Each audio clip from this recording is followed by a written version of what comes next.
కుటుంబం మీరందరూ నజరేతుకు చెందినవారా? లేదు, మా కుటుంబం దావీదు నగరమైన బెత్లెహేం నుంచే వచ్చింది. మేము యూదులం. అన్యుల పట్టణాలు మాకు దగ్గరగా ఉండేవి. రోమా దళాలు తరచుగా సెప్పరియా నుండి మా వీధుల మధ్యలో వెళ్ళేవి. తరచూ నేను ఇతర యువతులతో కలిసి ఆలయానికి వెళ్ళేదానిని. మేము ఆలయాన్ని శుభ్రపరిచే పనుల్లో సహాయం చేసేవాళ్ళం. పెద్దవాళ్ళు ప్రార్థనల్లో వాక్యాన్ని విని అదే వాక్యాన్ని నేర్చుకునేవాళ్ళం. ఇశ్రాయేలీలంతా ఎదురు చూసినట్టే మేము కూడా మెస్సయ్య కోసం ఎదురు చూసేవాళ్ళం. ఆ ప్రవచనం తరచూ చెప్పబడేది. ప్రతి అమ్మాయిలాగే నేను కూడా రక్షకుడు గురించి ఆలోచిస్తూ ఆయన రాక కోసం ప్రార్థించేదానిని ఆయన చేస్తూ ఉన్నాను. అప్పుడు నా తండ్రి యోయాకీం నన్ను పిలిచి,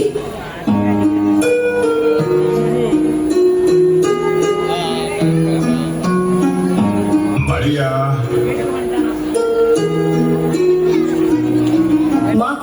ఆయన నాకు చెప్పాడు. యూదా గోత్రానికి చెందినవాడని, నీతిమంతుడు, దైవభక్తి గలవాడని కూడా చెప్పాడు. ఇరువైపుల కుటుంబాలు మాట్లాడుకుని నాసేపుతో నిర్ణయించారు.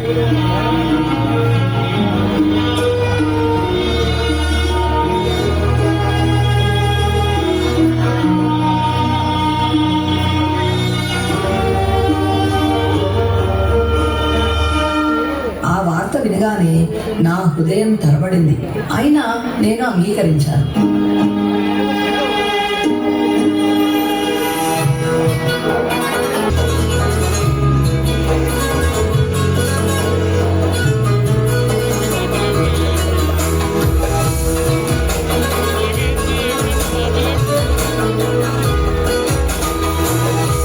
నిశ్చితార్థమైన తర్వాత నేను ప్రాంగణంలో ఒంటరిగా పిండి రుబ్బుతున్నాను.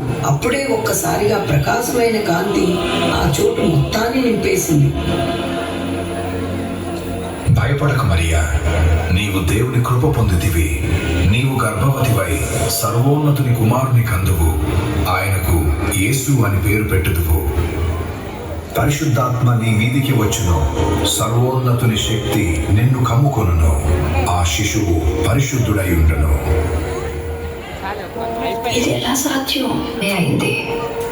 ఇంకా వివాహం కాలేదు. నీ బంధువు ఎలిజబెత్ కూడా తన వృద్ధాప్యంలో గర్భం దాల్చింది. గొడ్రాలని పిలువబడిన ఆమె ఇప్పుడు 6వ నెలలో ఉంది. దేవునికి అసాధ్యమైనది ఏదీ లేదు.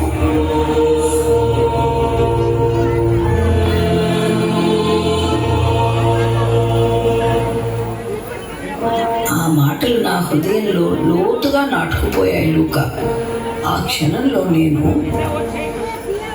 ప్రభు సేవకురాల్ని, నీ మాట ప్రకారమే నాకు జరుగునుగాక.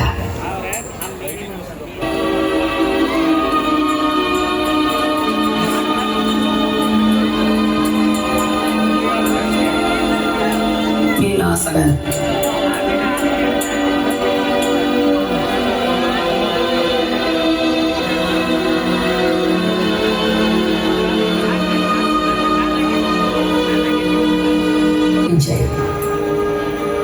ఊళ్ళో వాళ్ళంతా గమనించడం ప్రారంభించారు.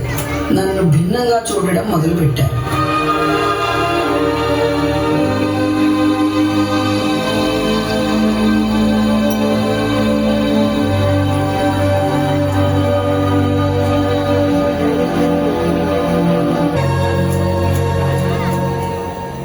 మరి యోసేపు? అతనికి ఈ విషయం చెప్పినప్పుడు ఎలా స్పందించాలో అర్థం కాక మౌనంగా అక్కడి నుంచి వెళ్ళిపోయాడు. అతని మనసు అయోమయంతో, నొప్పితో, బాధతో నిండిపోయాయి.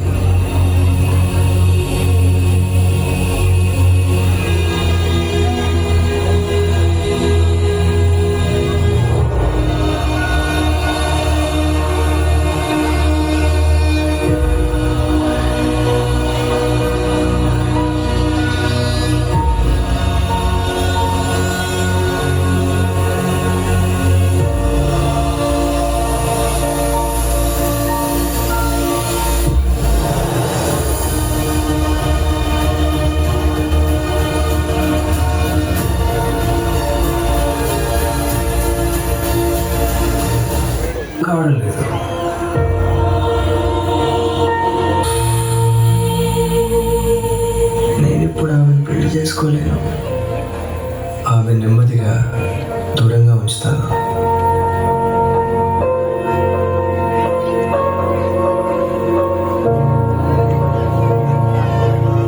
యోసేపు నన్ను వదిలి వెళ్ళిపోయినప్పుడు గ్రామస్తులు నన్ను అంగీకరించరని నాకు స్పష్టంగా అర్థమైంది. నజరేతులో నేను ఒంటరి దానినై పోయాను.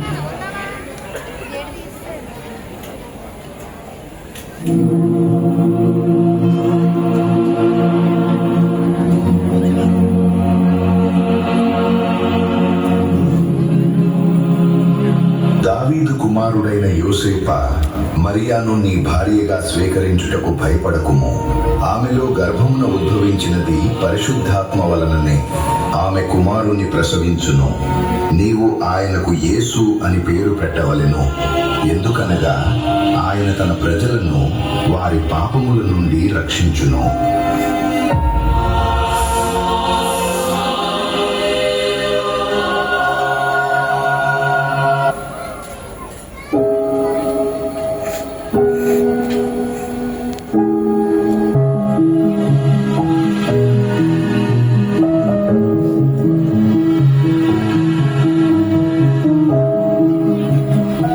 మరియా, ప్రభు నాతో మాట్లాడాడు. నేను అలా ప్రవర్తించినందుకు క్షమించు.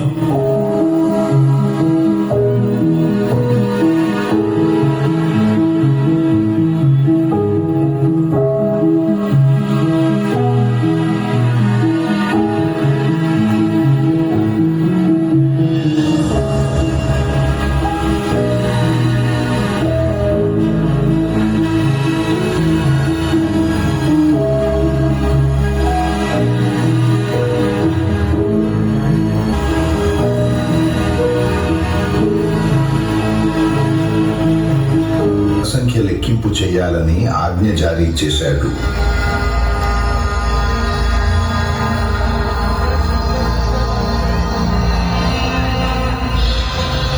ఈ ఆజ్ఞ సామ్రాజ్యం అంతటా ప్రకటించాలా? పంపించండి. రోమ్ నుండి యూదయ యొక్క అంచుల వరకు సమస్త లోకమంతటా ప్రజల నమోదు చేయబడాలి.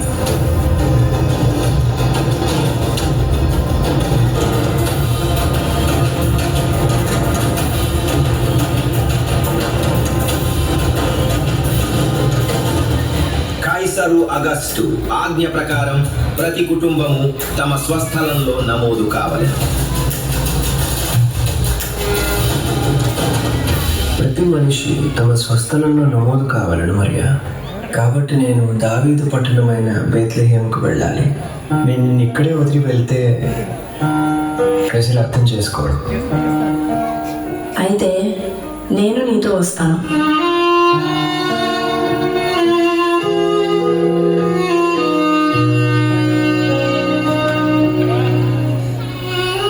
నజరేతు నుండి బేత్లెహేముకు దాదాపు 90 మైళ్ళ దూరం.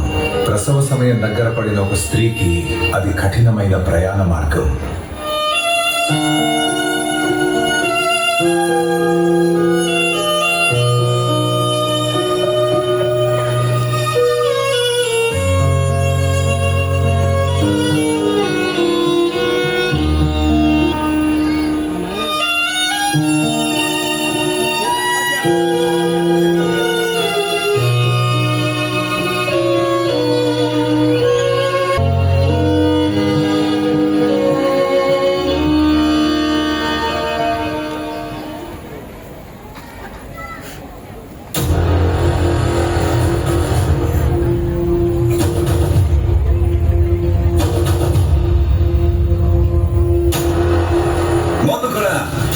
పేరు, వంశం, వృత్తి చెప్పు.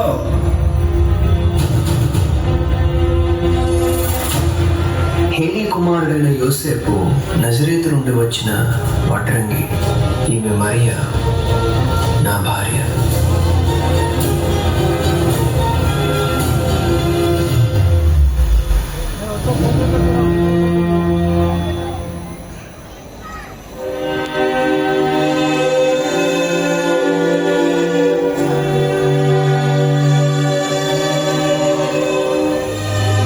యోసేపు, నా శరీరంలో ఏదో మార్పు జరుగుతోంది.